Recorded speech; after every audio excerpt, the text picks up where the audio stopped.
Les amis, bonjour. On se retrouve pour notre 67e économiser et partager.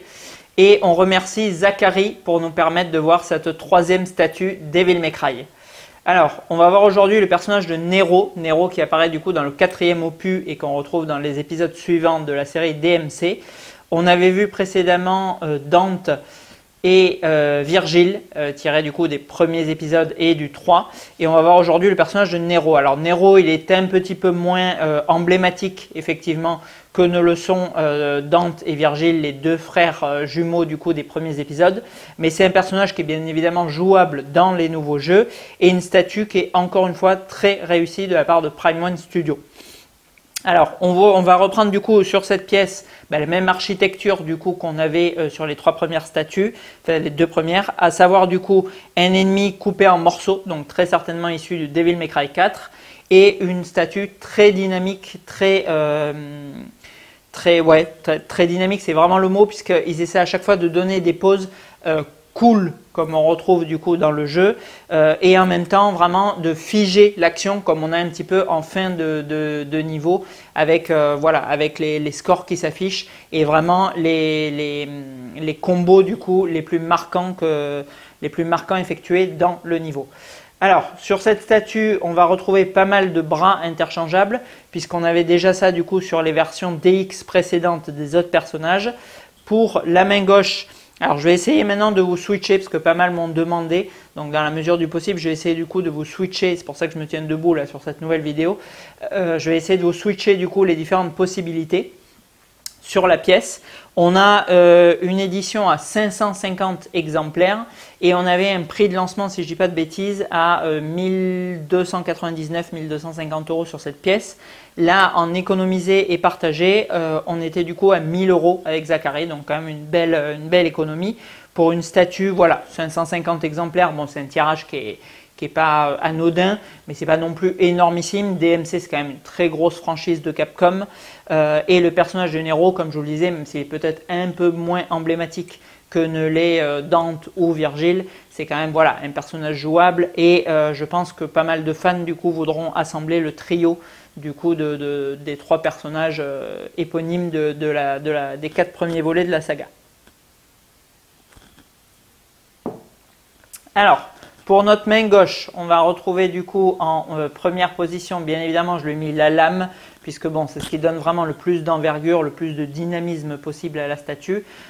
Pour moi, de toute façon, bon, je joue énormément corps à corps du coup dans les DMC. Alors là, bon, ça dépend de chacun, mais bon, je trouve que vraiment, ne serait-ce que par esthétisme sur la pièce, c'est vraiment du coup l'arme qu'il faut assembler. Vous pouvez du coup switcher ça en enlevant l'épée. Et en venant positionner, hop, on va le mettre à l'endroit, ce sera mieux, le gun du coup dans la main gauche. Alors c'est vrai que ce gun, bon, comme ceux de Dante, enfin là c'est pas Ebony et Ivory, mais bon, ils sont bien sûr marquants du coup dans la saga. Cependant voilà, la statue elle est quand même nettement moins, elle a nettement moins d'envergure et du coup je trouve que voilà, le dynamisme il est un petit peu entaché. Donc bon, il y a la possibilité du coup dans la version DX de lui mettre le flingue dans la main gauche, mais bon je pense qu'on va préférer très nettement l'épée qui est quand même largement, voilà, elle donne vraiment une profondeur du coup à la pièce et c'est quand même vraiment beaucoup plus sympa. Après, dans la main droite, alors il a bien sûr une main robotique, Nero. Là, je trouve que celle-ci, c'est vraiment celle qui lui sied le mieux. On a du coup ce fameux bras robotisé déployé en train de lancer là du coup comme un grappin.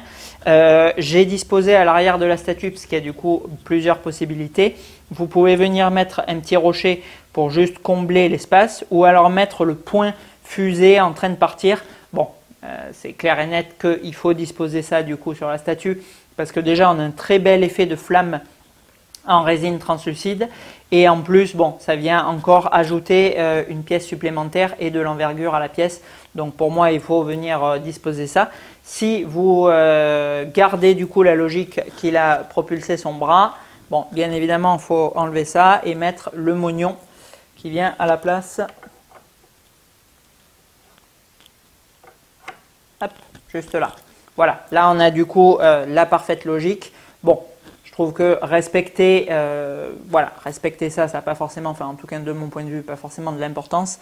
Donc je trouve que c'est sympathique du coup de venir disposer d'autres bras plus que celui-ci qui est tout rikiki. Donc là il y a plusieurs possibilités encore. Hop, vraiment très très fin, d'ailleurs très joli travail de Prime One sur la peinture, là je vous le montrerai après en zoom, c'est quand même très joli. Donc là on a le bras du coup classique sans qu'il soit déployé, sans qu'il soit armé. Tac, bon, assez sympa, relativement sobre, un peu comme le flingue, ça manque quand même voilà, de déploiement, de dynamisme et tout. Mais bon, Prime One nous offre la possibilité, donc pourquoi pas. Ensuite, deuxième bras qui peut être intéressant, j'avais disposé dans un premier temps celui-là, puis finalement je préfère celui que je vous ai montré en amont. Le bras un peu style antenne parabolique, là, complètement ouvert. Bon, il a pour lui le côté vraiment atypique. C'est vrai que ce bras, il est, voilà, c'est assez spécifique. L'autre, on reconnaît quand même la forme d'un avant-bras et d'une main. Là, on a quelque chose quand même qui est beaucoup plus, qui sort de l'ordinaire. Bon, après, ça fait effectivement un peu cucu peut-être avec le point en train de foncer. Mais voilà, bon, Prime One nous l'a proposé. De toute façon, dans les versions de luxe, il rajoute toujours et encore plus d'accessoires. Donc bon, quand même assez sympa d'avoir présenté ça aussi. Je pense pas qu'il y ait des énormes fans pour le coup de l'arme, mais bon, ça peut être sympa de switcher rapidement, ne serait-ce que pour changer son display de temps à autre. Donc moi, je vais vraiment conserver celui-là. Je trouve dans le display, c'est le plus sympathique.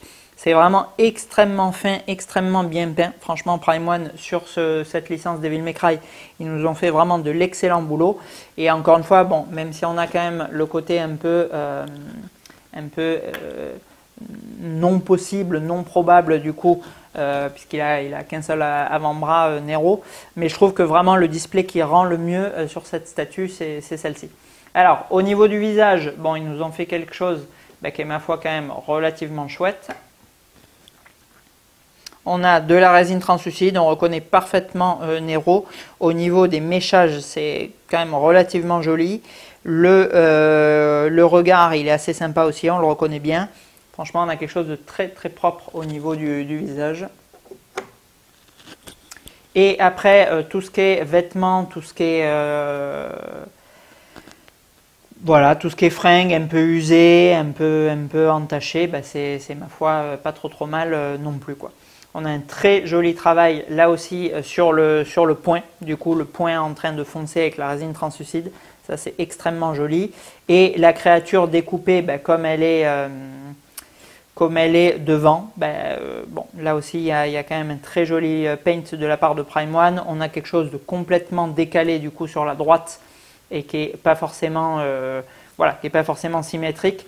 C'est-à-dire qu'on a vraiment toute l'intégralité de la pièce qui est décalée sur la gauche avec l'amoncellement de rochers, la créature en train de dégringoler dessus et Nero qui se projette sur la gauche. Et on a vraiment cette contre du coup dynamique qui part sur la droite avec l'épée, avec le bras tendu déployé quand on choisit celui-ci qui attire l'œil, et du coup vraiment ce point projeté, lui aussi qui part dans la direction complètement opposée. Donc on a une statue voilà, un peu contrebalancée, franchement c'est vraiment joli.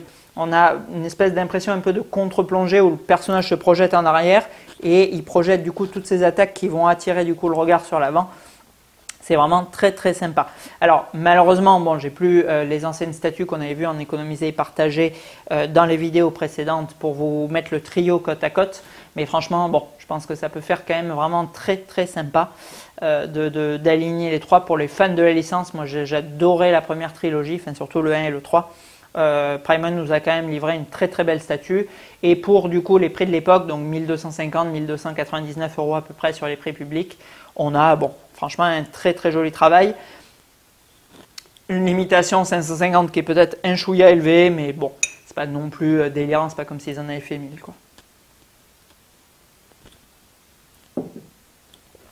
En bonus, dans la version de luxe, on avait du coup les... qu'est-ce qu'on avait?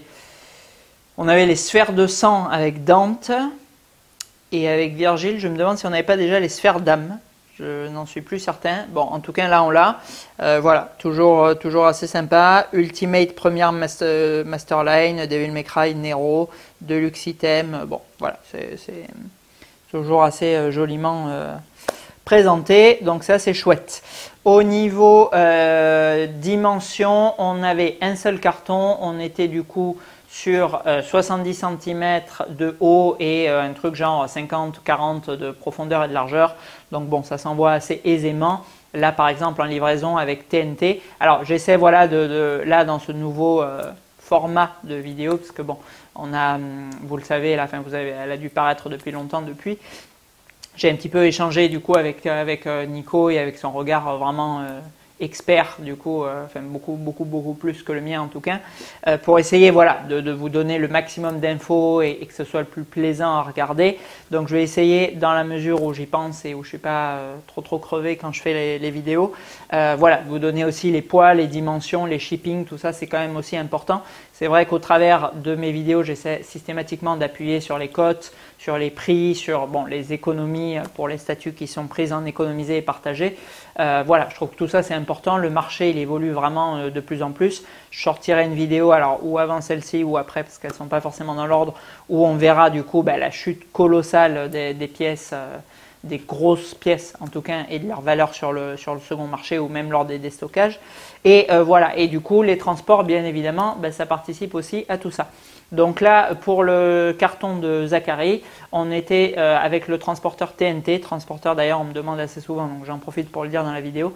On était sur 30 € du coup pour une livraison en France par TNT, une statue qui fait du coup 16 kg et dont les dimensions étaient approximativement 40-40-70. Voilà. Donc bon, on m'avait aussi demandé de mettre des notes, donc je vais essayer là encore d'y penser à chaque fois.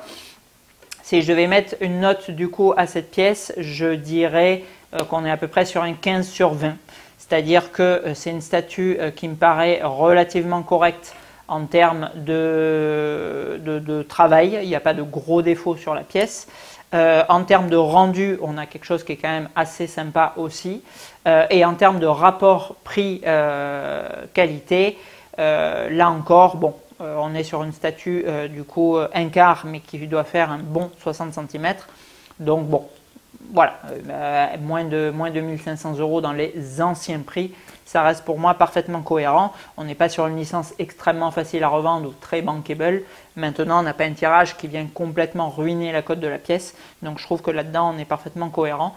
Donc je trouve que 15 sur 20, c'est du coup une note qui sied relativement bien à notre Nero. Et c'était un nouveau plaisir quand même de découvrir cette pièce. Grand fan de la licence. Et on aura bientôt tout vu. Alors j'espère qu'on verra dans un économisé et partagé suivant le personnage de Vi. Vi est très chouette, nouveau protagoniste du coup du Devil May Cry 5. Et voilà, Zachary est en train un peu de se tâter pour l'instant. J'espère du coup qu'il nous validera ça et qu'on pourra avoir du coup une 4e statue issue de la licence par Prime One Studio, parce que c'est toujours un plaisir de vous les partager. À bientôt.